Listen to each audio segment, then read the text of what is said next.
étranger ko musika te ya ko pénaliser batu kotoyo ezalaka te Belge wana awa ye oto yebi panaye oya zala na ngona kati awa ezali 9 hectares 9 hectares na eza côté ni côté ya banzete na côté ya ba société mo babenga Ilimotex eza na kati ya côté Mobuta na ko sala ka mama puta Belge biso na Belgique to kesa ni to ke kozwa bloqué que ça buzo ba o pena na kena Belgique na kanginzela mo président Belgique bena tiki nga pena congolais bona kanginzela ata na Brazza kutu awa tizo ke yo ba beta ka beta biso na Brazza Songo baza complice na général ka Songo mata likolo ya mamir mi wana ya porte wana kuna po nga micho so memna kuna okete pona gocha vina nga na risque te ba bomanga po ba micho na bi tension na ba te belé na kati ya basoda na micho kutu moyen kutu ata awa to komate tusuka kazi to baluka na kati kuna kubimana nga libana to keboye keso meloko na zongina donc na gouverneur Gentini Ngobila le jour ba beta ka ministre Masasi awa ba beta ministre Masasi na nzoto ba beta ministre Masasi na nzela ministre oya d'état ba benga ministre d'état ayaka awa beta Masasi na ayaka pona réclamer ka pona nzela wa nzela ayaka boyene mutazama ka musiki ya nani ba benga président alobaki si silengene donc mai koto soko evimbi makasi e bimakati boy toko lekela wapi ndeto zolo baza makonza mboka na biso eske bazomona ou bien bazomona te makambo ezoleka côté boy.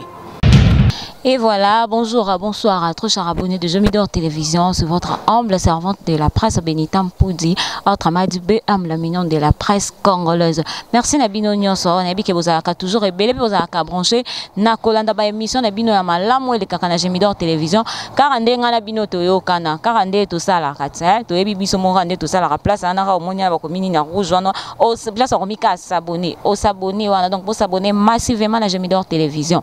Et ça l'ira bien vraiment. Donc merci Nabino Nyonso, merci à mon boss Papa de Yondinga, merci à mon grand frère Trésor Poudi, mon grand frère que j'aime bien, mon grand frère que j'aime beaucoup, mon famille Poudi Mobimba. Donc merci d'avoir abonné tout, il y a Jemidor Télévision. Lelo yo toyeko tala, toyeko to visiter quartier Mboudi. Mboudi oyo batu marambeleki leki awe bele biso nyoso to yebi marambeleki batu bakufaki awa dernièrement bana ba utaki classe bakufaki na montar bakufaki na j'espère que na simanga bozo mona déjà fleuve na simanga to eto découvrir nini ezoleka awa biso na bino nzela oyo ebandaka eza na kati ya projet ya Chilejelu manzela oyo makambo est stoppé pona nini nzela oyo est stoppé na ebitelo nini ezoleka vraiment na mboka na biso aba konza mboka vraiment faut que telemana nous pona likambo oyo ba étranger jamais bakoya na mboka na biso ba banda ko sakana na biso ba étranger ba banda ko tsa ba loi na bango et tant que biso ba na mboka toza wana étranger ye a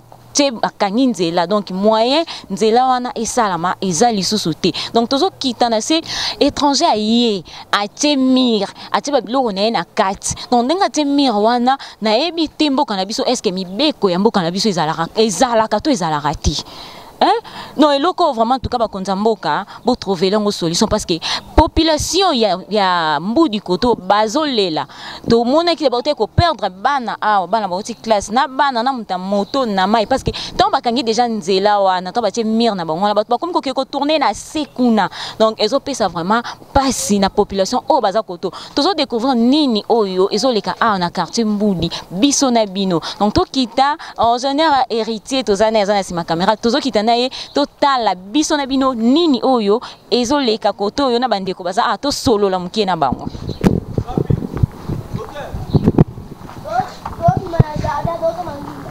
Voilà na rythme kaka ya kutambula ko landela makambo ezoleka awa na quartier Mboudi biso na bino. J'espère que vous mona bien nzela oyo ndenge nini ezali bomona ki to laxi bino kuna likolo et puis ndenge to kiti bomoni difficulté nini o mituka ezoleka non mituka ezoleka vraiment na pasi parce que nzela ya bien ngona ezaki kuna banda ko sala ba te barrière donc mir wana ba te wana et comme isko pesa passe o eza nzela oyo ba créer pour na mituka kaka eza vraiment pasi eza vraiment pasi donc mboka na biso to ebite tozo kende wapi bakonza mboka botelema vraiment pour la likambo oyo botelema pour la likambo biso moko to komi na pasi na mboka na biso ba étranger bazoya ba osala misala bazotonga est-ce que biso na mboka na bango soto bito kende libanda ya mboka vraiment Oh bango basala na mboka na biso biso na mboka na bango tozana droit sala ngote to sala ngote et pourquoi ba konzi mboka na biso bozo tika makambo esalama ba vie ya batu awa to kana souci ya peuple congolais tozaka na bino awa tozo kita bomoni mutuka wana ndenge ni to yakisa bino déjà kuna ndenge ni nekiti pe nzela ngo bomoni ndenge ni nzela eza vraiment mabe donc oyo bande ko sauver population ya koto eza nzela oyo mundele wana akangi atie mir wana donc eza vraiment pasi eza pasi tozo betaka seti na bakonza mboka tozo beta seti bakonza mboka bokota likambo oyo jamais étranger akoya na mboka na biso akonza jamais étranger akoya na mboka na biso atie akatie mir moko wana po a freiner musala oyo ezo sala na mboka na biso donc eza bien ya mboka na biso eza bien avantage ya mboka na biso mais tant mundele moko ya sala loko ya bongo pe l'état congolais bo vandi ba autorité ya mboka bo vandi elobeli pe biso eloko te vraiment likambo ezalaka te ezalaka te tozo kita na ingénieur Valmilu yeye tozo kita tina fleuve bon déjà fleuve ya ngwana tozo kita tina voilà kaka ndenge na lobaka quand ndenge na lobaka ke sika nyoso likambo ezalaka vraiment tozalaka wana to kita sur le terrain pona kopesa bino ba information o ezoleka na mboka Congo ezaka kapasi to bete ki solo ya bana oyo balekana ki badindaki awa na fleuve bazaki na moto bana classe o ezaki pasi ndenge ka badinde bon batikala omona te na motard na bana classe batikala omona te donc esika o la mignon na telemi eza esika oyo bana wana badindaki na fleuve donc esali pasi na famille wana donc famille ba perdre bana na bango bana utaki classe donc ezaki mai ezaki ti awa nyoso pona nini nyoso ozo salama parce que nzela ya malamu ya wana kuna oyo bapaya baye bakangeli biso nzela bapaya baye bakangi nzela bapaya bakangi nzela donc nzela ezaki ba créer ngo ko créer pour na nini ka batu ba lekaka ko nzela ngo ba créer pour batu ba lekaka j'espère que bozo mona ingénieur azozula biso ba imonjo wana nyoso bozo mona ndenge nini nzela ngo ezali donc mai e komaki ti awa nyoso bozo mona partout nyoso o ezaki mai ezaki muta moto ayena bana ndenge azoya yebaki pete mai e bendi bango ti na libulo bozo mona wana eldan balekani bakei mona na tétracité tilelo eza pasi mingi eza vraiment pasi mingi ngana zobeta sete kana bakonza mboka na bamboka bapaya biso tokokende te to sala o bango bazo sala mboka na biso tokokende na bamboka na bango te to kangela bango banzela to tshaba mir o bango bazo sala na mboka na biso en tout cas bakonza mboka foko telemela likambu oyo nzela o ezaki bazo sala pour la peuple congolais étranger moko aye atongi mir na ye wana nzela wana moya o continent ngo eza lisu te parce que étranger moko ayaki na mboka na biso atie mir na ye wana donc moya esala masu eza te et puis bakonza mboka bovandi bokangi donc bovandi kimia ezalaka te makambo na mona yango kana mboka na biso nde esalamaka libanda mboka esalamaka te donc eza vraiment pasi mingi na mboka na biso tozo continuer kaka toujours kotambola to découvrir nini o elekaka kaka na quartier Mbudi pe nini ezoleka na quartier Mbudi makambo eza kaka belé na mboka na biso donc eza kaka pasi to ebite so tozo kende so pe mboka na biso na ebite so ki l'état pas zalaka to ndenge nini to ebite donc toza kaka awa na cadre ya ko découvrir o elekaka na ezoleka disons na mboka na biso Congo donc to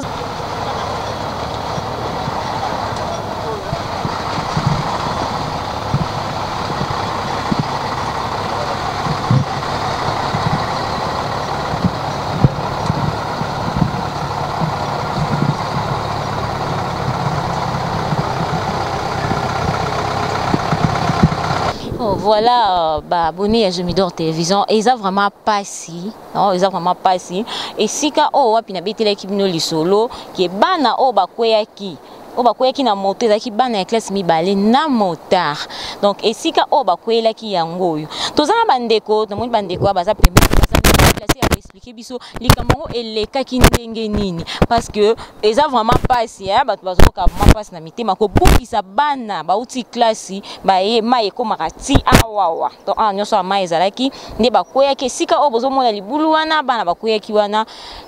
bana batikali komona na te na motard tomoni bandeko na biso baza pembeni awa tosola na bandeko na biso papa. Bonjour papa. Bonjour maman. Kombo nani? Kombo nanga Blanchard. Papa Blanchard, awa toza wa pourquoi expliquer biso? Bon, awa toza niveau ya Bumba vers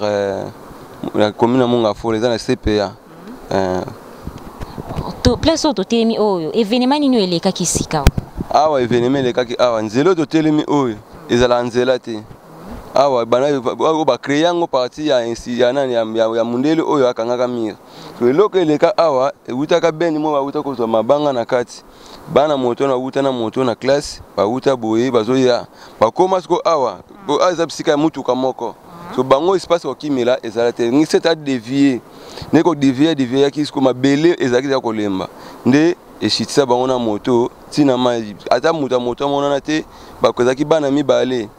na muta moto moko eloko tolongola ka kuna ezaki basaki ka tomona ka bakoma lekona na bango na bakaye na moto tomona je finani ndenge baluka na ko finana kuna moto bolokota moto ezaki awa to moto pe komé déjà moto tolongola na kati ya mai ti lelo soki na pompage ekuta moto neza kuna ti lelo eza na la poste pompage siko olobili kambu ya mire bakanga batonga mire wana ekanga nzela ezaki na ndenge nyo expliquer biso no to comprendre parce que bino de boza na quartier a mire wana mundele belgement bo soit disant belgement wa uta soki wa pito yebite ayaka kaboye ayeko kanga mire wana o nzela wana place olekela kana eza na ye eza na ngambu na ye fo kanga wana menzoka nzela wana eza nzela kala pe mutazo sala nzela wana ezali OVD eza ya l'état so comment ça fait nzela OVD azosala yo individu était que simple personne civile au kanga au l'état azosala c'est na mon l'état est dans la force mo te comme kambo tondeni mais belge wana lobi ke eza esika na ndenge donc asomba place wana mona nzela mama wana bazosala nzela wana sko eza ya ye na ndenge nini belge wana awa ye oto yebi pa na ye oyo azala nango na kati awa ezali 9 hectares 9 hectares na eza côté ni côté ya banzete na côté ya ba société mo babenga Ilimotex eza na kati ya côté mobuta wana ko sala ka mama puta ezaki na isini mo bano sala maputa na ebite so yeba ko banakala et côté bloko na ezali kuna mais côté ezali ba site akuta bango seri azo somba sina na commun na yo kakana akuta ba partenaire côté bazala déjà pe jour ayo ko somba avana na mabumba oyo pe ba solo na ijuka azo somba mapango wana somba kana aya pa mabumba ba solo na ye pe bakuta na ye siko ya akuta déjà mabumba zali akuta mbuza bara zali akuta batu nyonso na moni bazali na kukana bazali siko nzela wana e uta boy e bimi boy okoke nzela na obimi ti ozongi na côté na bango CPA wana okemi mati ozongi mbudi okemi ma pompage na bito soko yebo na nzela CPA okokota pe CPA boy pe oyepe obimi na nzela wana ozongi ti mbudi siko bakonzi bazolanda biso message noeza nini koyebisa na bakonzi mboka nini parce que nzela wana tant bakte mire wana nde sali ke bo créer nzela oyo nde ko créer ba dégâts boye ko perdre 3 personnes ici ka o nzela oyo eza nzela te nzela oyo parti to mona keno batu bazana kacha babita bazebele na kacha moya ko leka bako lukate eloko kolia libanda eza te nde ba créer ke fort nde batu koma na belanga ne ba créer be fort ko sala manzela opeza na ba carrière oyo eza ayeteka ba mabanga bazelo blo batu mingi babikela na kacha so ye aye a bloquer nzela chemin oyo ezaki batu akotelaka nzela wana eza nzela ka eza yete eza yete azaki kuta loko mo te na kata nzela wana pe nzela aza pe étranger belge biso na Belgique to ke sani to ke kozwa bloquer ke sa buzoba o pena na kena Belgique na kangi nzela mko président Belgique pena tiki nga pena congolais bona kangi nzela ata na Brazza kutu awa tizo ke yo ba beta biso na Brazza vraiment bongo biso pena ka mutu pena wuti Belgique ya to tiki ka boy ba mikonzi ba tele biso na makambo to na force mota ko sala pona ngo protocole ba te to créer ba désordre ba ça c'est beta ka pour dernièrement ministre yaki awa ko sala ba pylone wana ayaka pour faire l'interview pour ayokuta penzela wana bloqué réaction ministre ezaki ni tanga ko ministre aye ba atali nzela amoni nzela ezali bana otuna oti pa pe na ba cameraman RTNC bayaka ba kebele atemi na porte wana tout justement place mi ba kangi mi wana bana c'est mon interview par rapport à côté na kina les caméras kuti barrière ba tsheka ba kangi nzela ba tsheka container mona 4 nzela na ebité o nzela individu mtawa salsa to l'état ne bato pesi ma ba explication na bango mbala moko ba soda wana bazalaka oya mundele azo aba soda tinda bango awa par jour soda afuta maka $50 liboso ta bakota kasika bana futa ma $100 par jour mais tant ba moni ke no makamwa ndetu ba elembi nango bakomba kita na $50 par jour nde bamata likolo ya mamir mir wana ya porte wana kuna po nga micho so memma kono kete po na gocha vina nga na risque te ba bomanga po ba micho na be tension na ba te belé na kati ya basoda na micho kutu moye kutu ko ata awa to ko mate tusuka ka to baluka kana kati kuna kobimana nga libana to keboye keso meloko na zongi na donc na kati kuna moyo côté za te so na comprendre bien ezaka ba soda ya biso mokonde bat bazawa na pona ko protéger batu bazana kati wana mutazo sala makambu oyo nyonso ezali longange na babenga ni colonel Kasongo baza complice na général Kasongo omona longange wana nde yende akena kolia kambongo na mundele nde toujours bakangaka grand frère na ngamona ka fungula kuna ndeko nanga akena ko bakena kuta batamba ke bandeko na baketala bakekuta mundele na kata biro ya longange wana kolo banini pona bakonzi pona nzela o lelo makamndenge komi ebele ana de bopera na bato okosenga nini epa ya bakonzi bazolanda biso bon elonga na kosenga biso force toza civil toza bana pe mokonzi atela biso makambo soki toza pona biso ntuchaka bango po basunga biso na baide babundela biso ba fondation nzela o yango elesa biso pona miso to komi bloqué makasi ata camion po kamite na boka mo mayo tekiti dernièrement surtout que le colonel l'action place mai limite mai oyo koma kapena degré mo ya 00 ndako wana sinabite so tali ndako wana po ebuka ni mai eloke buki ndako wana za mai eloke buka ndako wana za mai wana so mwana mai na mai za place to te meze balé eza nzela te si to kopena ngonga mai tomboka nango ata mutuka mo tele kata yo pe akoleka te c'est ça bato fono sotaka na bango ba mi kuna. Vraiment, merci beaucoup, Bakonzamboka, Boko Talikambo. Donc, mingi olobezati, Bakonzamboka, Boko Talikambo. To moni pende kona biso atelemi ya wapembe ni papa Mbote. Mbote maman. Kombo nani? Kombo na ngai Monsieur Doudou. Papa Doudou, toye na terrain na yo. Awa elo nyezoleka, maramni nyezoleka na quartier na bina. Bon, tozali na problème kaka ndenge ndeko na biso uti koloba pona likambo ya nzela. Na likambo ya nzela oyo tozali kokufela awa ezalaka nzela te awa toujours ezali ebale nzela na biso eyango na kuna ya likolo donc soki nzela oyo ezalaki nzela oyo tofofelaki oyo soki ezalaki pete mais soki nzela likolo ezalaki mais banana mpe baninga bakende te mais lokola bakie nzela ya kodevie yango moni accident salami ebwaka mikuna pona condition ya nzela oyo Papa Lobi na président na gouverneur Gentini Ngobila le jour babetaka ministre Masasi awa babeta ministre Masasi na nzoto babeta ministre Masasi na nzela ministre oya d'état babenga ministre d'état ayaka awa babeta Masasi na nzoto ayaka pona réclamer ka pona nzela wana nzela ayaka po yende mutazama kamusuki ya nani babenga président alobaki si silengene ti silengene luana yende mutaza pona siko ko ba manzela ne so basala na yende mutaza encadré na ngumta wala ndela misala na nyonso so tango deja ayaki awa po ata siko nzela o pe bafutela kilo mbongo ya basasi ko na kati bokomona bafutela ya mbongo basala deja nde aye po siko ata nzela po apesa rapport na likolo aya ba kuti nzela bakanga tango sala interview ayo ka likolo masasa wana kitana si bayaka 5 députés balaki 5 députés na nani kuna OVD journaliste à top ko bazaka na RTNC bango nyonso bazalaka na 5 députés basalaka tournoi ya kotala banzela nyonso oyo esala malakata vila Kinshasa oyo eza na makambo ya Chinjeli wana Chinjeli wana nde siko aye siko ko sukisa na poko na ngonde awa ta babete Masasi Gentini Ngobila aya lobi na koya poto buka nzela oyo ti lelo banda Gentini Ngobila kenda si le pays sango awa kutu neta bosana non tolo bake bakonzi pena awa babosani na bango bazana force te ya koya kotelemela étranger wana moyen kozala bosi sa boete to matati likolo botala espace eza na kati ya centre ville ya Kinshasa mutu moko kanga ngomba titi banyoka bazawa na ebite sika boko la rébellion na kati ya siki ana eloko mo basala na kati na ebite vraiment eza vraiment passe na bakonzi ya mboka likambo yo il faut kotala parce que population izolela tokolela ti wapi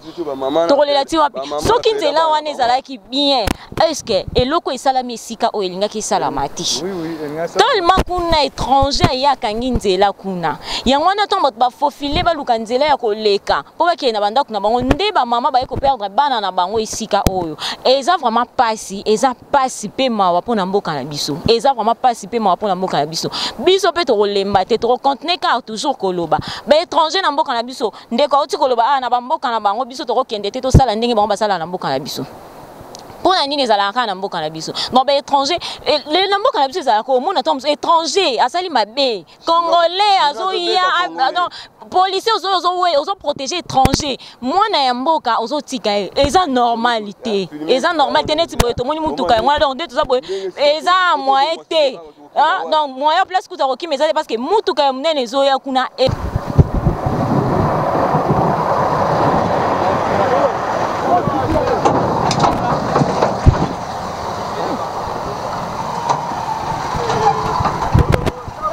voilà, on a cadre car ya kotambola ko découvrir o ezoleka awa to moni pe papa na biso za mbote papa mbote mama papa to moni kombo nani oza nani po to moni esika o ya mai to za pembeni ya fleuve to yeba yo soki oza nani si po ngai nafandi awa nga naza kase nabuka na mabanga awa na ibali awa papa ovandi awa ba difficulté nini oyo ezoleka koto parce que to moni pe awa ovandi est-ce que koto mai komaka to ndenge nini abo vivaka ndenge nini ba difficulté nini eza vraiment koto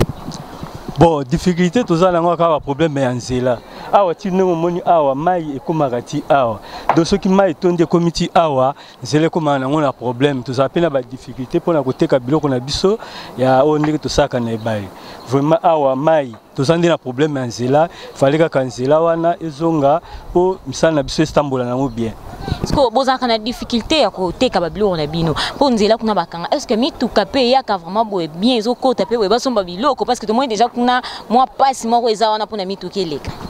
bon mituka eyaka nango bon au moins so tokomi na période ya elanga nde ezalaka bien mais soki mai etondi ezala problème mpo mituka eya kozwela biso biloko okoloba nini na bakonzi ya mboka bazolanda biso bon bakonzi ya mboka batala likambo oyo toza bana mboka bakonzi ya mboka batalela biso likambo ya nzela problème mosusu eza te toza nde na problème kaka ya nzela batalela biso nzela po biso toza bakase tobuka mabanga fo mituka eyaka ezolaka biso biloko ekendele nango problème toza nango ka ya nzela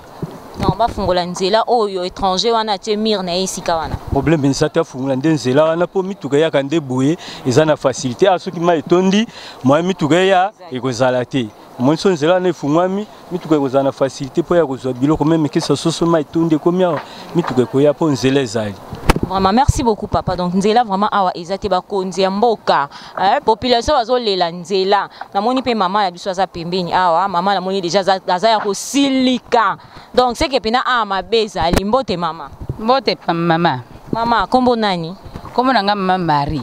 Mama Marie, awa problème nini eza awa to moni wa déjà ya ko fâcher. Mama nga kutu moya ko loba kutu makamanzela oyo na yebite. Na yebite tozalaka ba umbu na kati ya mboka obe mboka ezalaka ya biso étranger uta musika yako kangela biso nzela na yebite soki boko mona place wana bana ba uti ko tiola biso na mai tala nzela to lekaka donc mai koto soko evimbi makasi e bimakati boy toko lekela wapi nde tozolo baza makonza mboka na biso eske bazomona ou bien bazomona te makambo ezoleka kote boy ndi yango wana ozomona susi nange eza bongo bafongolela biso nzela poto bandoleka pona bana koto soki mai etondi tokolekela wapi mais ba big gouverneur auté ko ya awa a trouver solution te pona nzela ngo to yebi wapi ya tozelaka ye ti mukola lelo ayaki awa banda akenda ti lelo ayaka na yesu te non tolo ba ke babosana koto ke batu bazala babosani me koto batu bazalaka mituka na bango eyaka boye bandako na bango koto ezali siko bakangela biso nzela pona nini siko bakonzo bazolanda biso okoloba na bango nini parce que koto pe batu bazali population peza koto okoloba na bango ni message nokopesa ngana pesi message pona bakonzo bazolanda biso koto vraiment babongisela biso nzela pardon to sengi mbongo te mais babongisela biso nzela bafongola biso nzela étranger ko uta musika te ya ko pénaliser batu koto yo ezalaka te ezalaka te nga penza naza na susi bafongola nzela oyo nzela soki efungwami tokokoma na biso à l'aise tokosenga bambongo na bango te to mi debriaka biso moko me bafongola biso nzela mpona kobima pompage toke banzela wana mosusu to banoleka boye na bana bazotanga kote oyo makambo nyonso eza kote boye siko tokolekela wapi yango lelo bana bazokufa biso na mai kaka mpona nzela ye azosepela eske ezalaka okokenda mboka mundele okangisi nzela ndenge akangela biso bazomona te ata na batv yango wana eloko naza nango susi yango wana mama bofongolela biso nzela. Merci beaucoup maman. Voilà bozomona bino moko eta ya nzela o ndenge nini ezali atomoni mutuka kutu ya munene mais moya ya komata eleka na nzela o ezate sko bande ko batongi bandako na bango bolikolo est-ce que ba voiture na bango o ezaki bato basana ba mituka na bango e komata kuna ndenge nini po ya munene na nkute ko mata te esuki azo kiita biloko awa donc eza vraiment passe pour na nzela oyo bakonzi botala vraiment likambo ya nzela oyo botala likambo ya nzela oyo po soki nzela na kuna qui bien mutu kenga comme ati na destination bakitisi biloko bato mais bakiti on awa siko ba pesa bato pasi bafuta liso mbongo ba banda ko memango na maboko ba keno na mutu ti esika o wapi ba okende kotika donc eza pasi bakonzi botelema pona likambo